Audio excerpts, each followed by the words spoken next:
Hello everyone, this is the Afro Adventure here with another album review, and today's album is going to be Demon Days by Gorillaz. It was released May 23rd of 2005.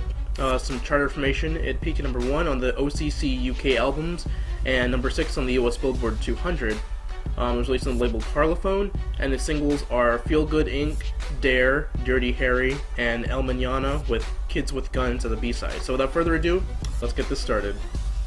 Recently, I've really been getting into Gorillaz. I'm just so amazed by how popular this virtual band consisting of cartoon characters has become.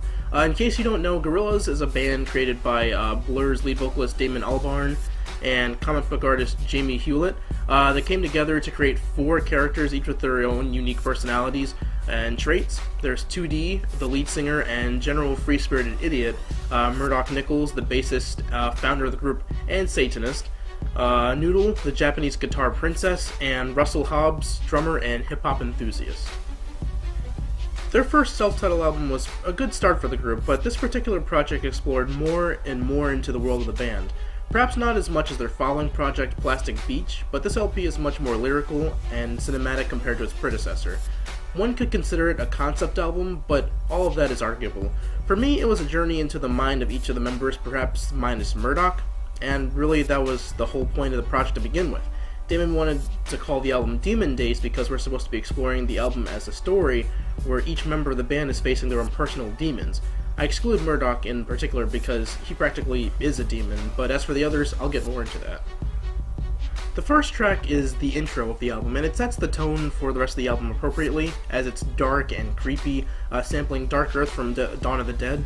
The first official track is Last Living Souls. It's a trip-hop electronic rhetorical question that soon becomes anything but, as the rest of the album explores whether or not they are the last living souls on Earth, as the title suggests. They're searching for people who share the same ideals of love and understanding as they do, but only find a world filled with evil and sadness. This, my friends, is what the album is almost entirely about. For me, Gorillaz have always been a difficult band to determine the genre of, but maybe that's a good thing. We shouldn't really be trying to label a group's music as one or several things, but regardless, this album has a very interesting blend of hip-hop, trip-hop, electronic, alternative rock, and progressive pop. No track sounds like the others in terms of style and instrumentation, making each track feel nice and fresh. The next 4 or so tracks focus mainly on the topic brought up in Last Living Souls. Kids with Guns speaks on how the youth are rising up with weapons and are killing each other, while Oh Green World is pleading with the earth to not desert us, even though we pretty much deserted it. My favorite track in this album, Dirty Harry, kind of brings up what Kids with Guns was talking about, which is the youth carrying guns, but this time for survival in the midst of war. It's pure trip-hop goodness, and is definitely a standout track on this LP, especially since they employ the help of the San Fernando Valley Youth Corps to emphasize the idea of youth being at war. Now, at the beginning I said how each member of the band is facing their own personal demons. In my mind, this first quarter or so of the album is mainly from the mind of 2D, not just because he's the lead singer of the band, but several parts of the album focus on different ideas, and this one seems to pertain to 2D the most. He's very direct with his pleas to go back to a world without war and chaos. However, this notion isn't incredibly prevalent until we reach the mega hit, Gorillaz' highest selling single, Feel Good Inc. Feel Good Inc. for many will probably be considered the best track on the album. It's funky, it features De La Soul, it has a gorgeous bridge section, the music video is iconic, and the message is very much relative to today's times. It deals with 2D realizing that he has to stand up and say that the world needs to change for the better, and he sees people running around this building called Feel Good Inc., where they're essentially brainwashed into thinking that everything is alright with the world when it's a complete and utter chaos. Unfortunately, he's not sure how to go about this change, but he knows he wants to do it peacefully. That is, until De La Soul comes in and says that they've been sitting about long enough and now it's time to take action through violence.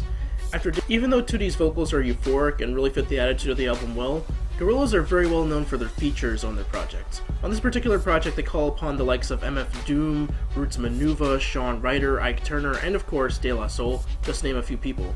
And besides Gorillaz being the main producers, they call upon Danger Mouse to help produce the album. A lot of these featured artists play vital roles as they're actually interacting with 2D and other members of the band within the songs. After Feel Good Inc., we come to El Manana, which talks about once again returning to days when things were more innocent and peaceful. However, the music video is a little bit different.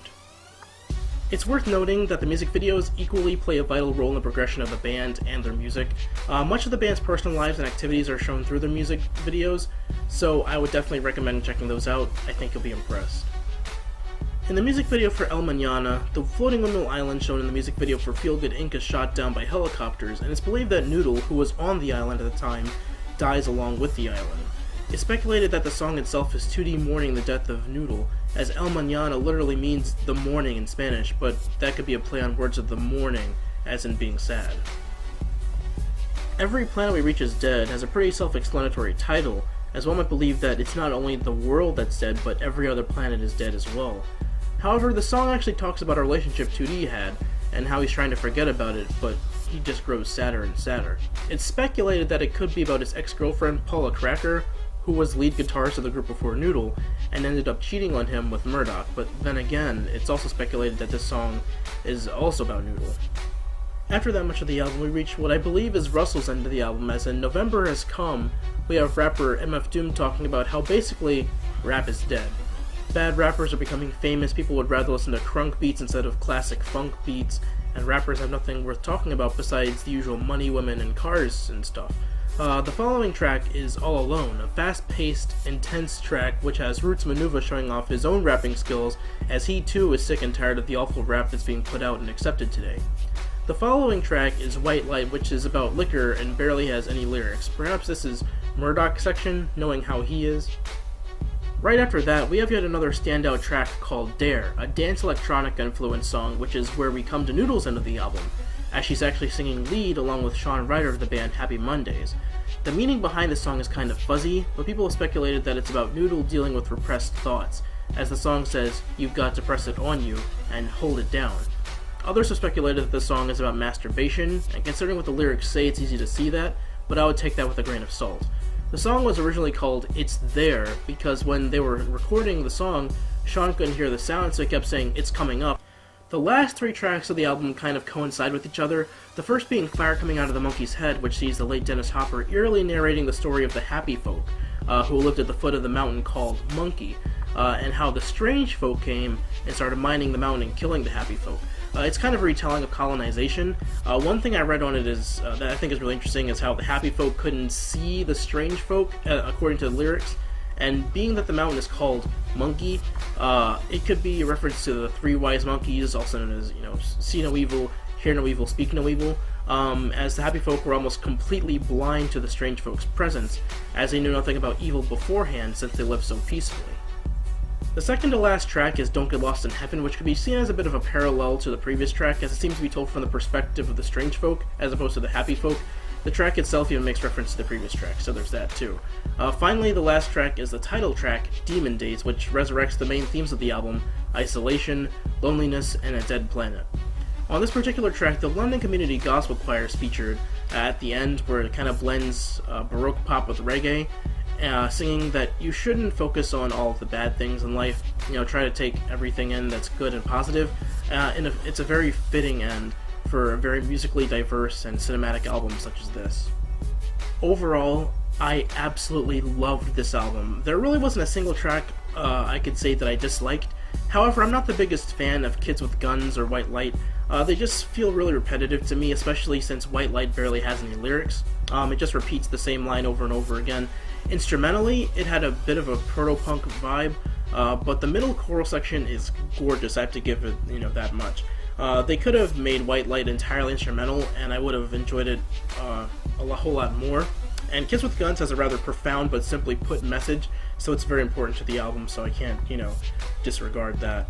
My favorite tracks on this LP definitely had to be Last Living Souls, Dirty Harry, Feel Good Inc., El Mañana, Every Planet We Reach is Dead, November Has Come. You kind of get the picture. Literally every track on this album was great in some way, and really every track was my favorite track, but Dirty Harry especially stood out to me the most, I would say.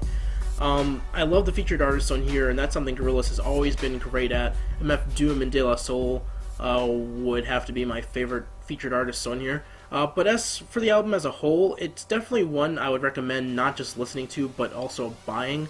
It's rather gloomy, but a lot of the songs like Dare and Dirty Harry will probably have you up on your feet dancing before long.